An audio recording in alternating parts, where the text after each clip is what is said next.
Saisie de plusieurs recours contre le nouveau code électoral, la Cour constitutionnelle du Bénin, réunie ce jeudi 14 mars 2024 à son siège à Cotonou, a jugé le document conforme à la Constitution.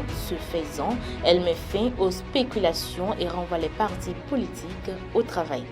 La Cour constitutionnelle du Bénin a tranché au cours de l'audience publique tenue à son siège à Cotonou ce jeudi 14 mars 2024. Elle a déclaré conforme à la Constitution le code électoral en toutes ses dispositions. Voté dans la nuit du mardi 5 mars dernier par 79 voix pour, 28 contre et une abstention, la loi 2024-13 modifiant et complétant la loi 2019-43 du 15 novembre 2019 portant code électoral en République du Bénin a fait des mécontents, notamment dans le rang des partis de l'opposition. À bon droit, les députés du parti Les Démocrates ont saisi le juge constitutionnel pour plusieurs griefs.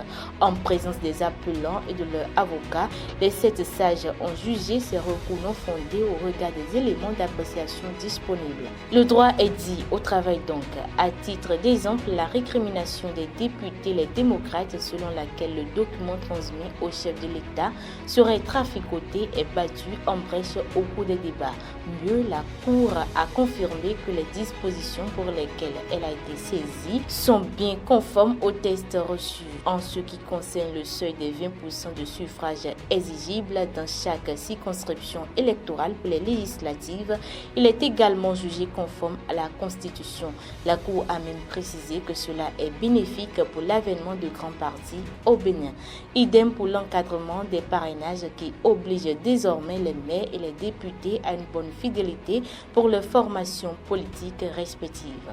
Et ce qui est remarquable, c'est que le conseil juridique des requérants ont reconnu la pertinence du rapport de la Cour, mais ont émis le souhait que les choses soient améliorées. Dès lors, plus rien n'empêche le président de la République de promulguer le nouveau code électoral, car en amont, il a pris la précaution d'envoyer le document voté par les députés à la haute juridiction pour un contrôle constitutionnel, ce qui est désormais une réalité.